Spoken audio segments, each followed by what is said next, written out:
46 investigation, all new at 6. A Georgia transgender woman from Mexico is solidifying her identity. Mexico now allows its citizens living in the U.S. to change their name and gender by just walking into a Mexican consulate. It's something Georgia-born citizens still cannot do. CBS 46 investigative reporter Rachel Polanski is live at the Mexican consulate in Atlanta. And Rachel, you spoke exclusively with one of the first transgender Georgians to make this change.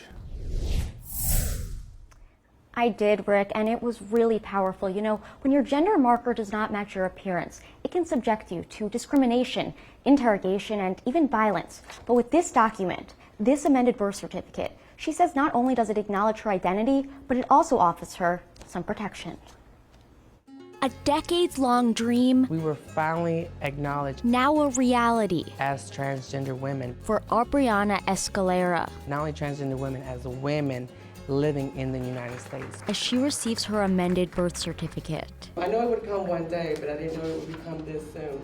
I mean, the joy in the room was, it was pretty special. From the Mexican consulate in Atlanta, even sharing a photo with the consul general. We are very proud of some of the very important steps that Mexico has taken in the past few years towards being progressive, towards recognizing the needs and the rights of everybody, including people with a mixed gender identity. Aubriana immigrated to the United States from Mexico when she was a toddler, spending her childhood in Savannah, Georgia. Me growing up, I've never been around trans girls like myself. You know, I never really knew trans girls existed like myself. Then she moved to Atlanta in search of the community she never had, and she found one. Atlanta has a large Latin community, not only Latin community within the trans community. But with those friendships have also come hardships. We have this altar, you know, to pretty much pay our respects. 2021 was the deadliest on record for transgender and gender nonconforming people,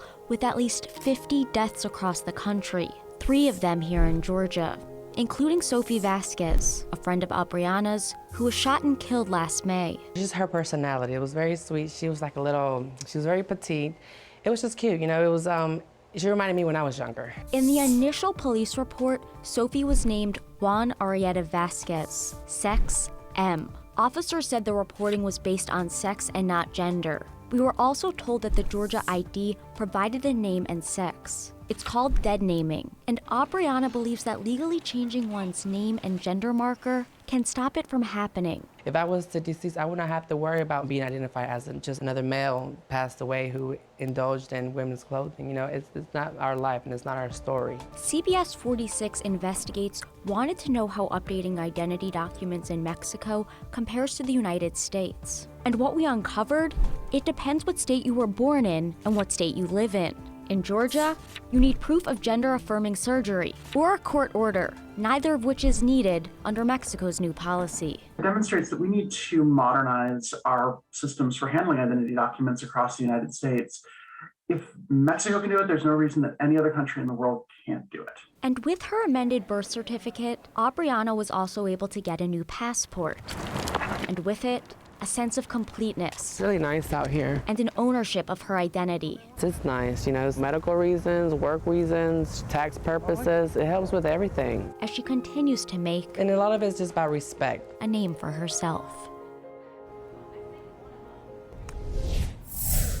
And the Mexican consulate in Atlanta has already issued 23 amended birth certificates since this new policy began. If you're interested in more information on how you can apply, Mexican nationals, they must have proof of identity and they must come here to a Mexican consulate. For more information on that versus the policy in Georgia, you can head to our website, of course, at cbs46.com. Rachel Polanski, CBS 46 News. Thank you, Rachel.